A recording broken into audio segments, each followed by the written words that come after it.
یہاں پر شیطان ایک دھوکہ دیتا ہے، دل میں یہ ڈالتا ہے تم تو بے پردہ پھرتی ہو، تمہاری نمازوں کا کیا فائدہ۔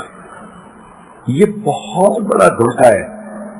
بے پردہ پھرنا گناہ اپنی جگہ، نماز پڑھنے کی نیکی اپنی جگہ، کیا پتہ نماز کی پابندی سے اللہ پردے کی بھی توفیق عطا فرما دے۔ مگر شیطان کہتا ہے تم مدرسے میں پڑھتی ہو اور تمہارے ذہنی خیالات اچھے نہیں، پڑھنے کا کیا فائدہ۔ تو اگر ہم گناہوں کو نہیں چھوڑ پا رہے تو نیکی کرنا بھی تو نہ چھوڑے نا۔ نیک اعمال نہیں چھوڑنے چاہیے۔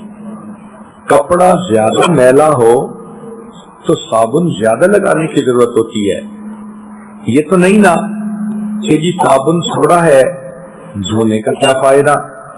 بھئی جتنا صابن ہے اتنی میل تو ختم ہوگی، پھر اور صابن کا بندوبست ہو جائے گا۔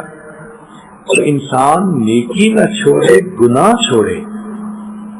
شیطان کے ان خیالات کی وجہ سے، لوگوں کے تانے کی وجہ سے نیکی کو چھوڑ دینا یہ شیطان کا کام ہے۔ تو ہرگز نیکی نہیں چھوڑنی چاہیے، نیکی کے اوپر جمع رہنا چاہیے۔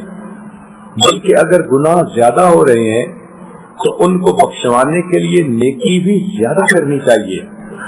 زیادہ تلاوت کریں، زیادہ نفل پڑھیں، تہجد باقاعدگی سے پڑھیں، دعائیں لمبی مانگیں، تاکہ ان گناہوں کی ظلمت ختم ہو جائے۔